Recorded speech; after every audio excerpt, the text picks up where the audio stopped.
How to hard reset the Bluetooth on these Jxrev J53 True Wireless Earbuds in case they are not pairing with your phone, they're not connecting to your device, your Bluetooth device, or sometimes if you're only getting sound out of one ear, the left ear or the right ear, sometimes these get unpaired from each other. They need to be repaired.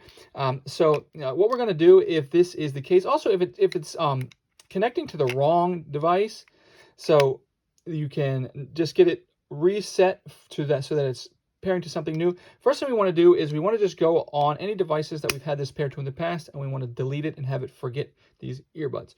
Once we do that, we can go ahead and put these earbuds in the case,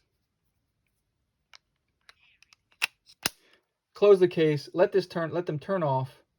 Then once we do this, wait a few seconds, we're going to come and take them out, and they should not pair with anything. We're going to leave them out for 20 seconds.